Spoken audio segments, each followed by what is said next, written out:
नमस्कार, मैं महेश कुमार आपका इस वीडियो में स्वागत करता हूं। आज इस वीडियो में हम लोग वैदिक काल के बारे में जानेंगे और इस काल में महत्वपूर्ण घटित घटनाओं के बारे में जानेंगे। तो चलिए जानते हैं वैदिक काल के बारे में। वैदिक काल की जानकारी हम लोगों को वेदों से मिलता है।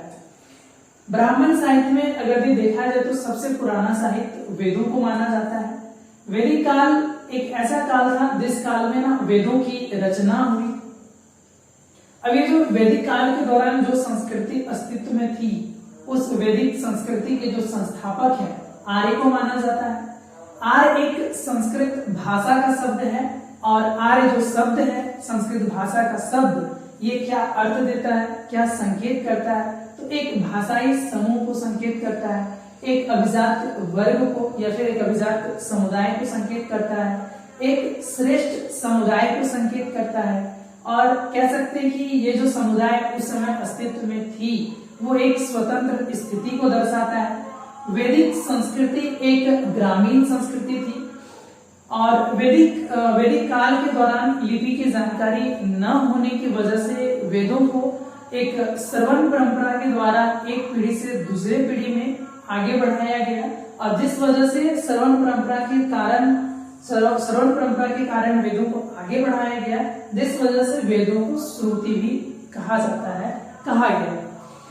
वैदिक साहित्य के ऐसे दो भाग हैं, एक है श्रुति साहित्य और एक है स्मृति साहित्य। श्रुति साहित्य इसे इसलिए कहा जाता है क्योंकि श्रवण परंपरा के द्वारा इसे आगे बढ़ाया गया और इस साहित्य के अंतर्गत ब्राह्मण, अरण्यक, उपनिषद आते हैं। अब स्मृति साहित्य मानव द्वारा रचित है और इसके अंतर्गत वेदांत भी आता है, सूत्र भी आते हैं और ग्रंथ शामिल हैं। वेदों के संकलनकर्ता कृष्ण द्वैपायन व्यास को माना जाता है और जिस वजह से इसको ना वेद व्यास भी कहा जाता है क्योंकि इसने वेदों की संकलन करा या वेदों का रचयिता है, संकलन करता है और जिस वजह से इसका नाम वेद व्यास भी कहा जाता है। वेदों की संख्या कुल 4 है और वेदों के नाम इस तरह से हैं: ऋग्वेद, सामवेद, यजुर्वेद और अथर्ववेद। अब इन चारों वेदों में सबसे जो पहला वेद है वो ऋग्वेद है। इनकी रचना सबसे पहले हुई और जो अंतिम वेद है वो अथर्ववेद है। उम्मीद है कि वीडियो अच्छा लगा होगा। इसके आगे हम लोग अगले वीडियो में पढ़ेंगे।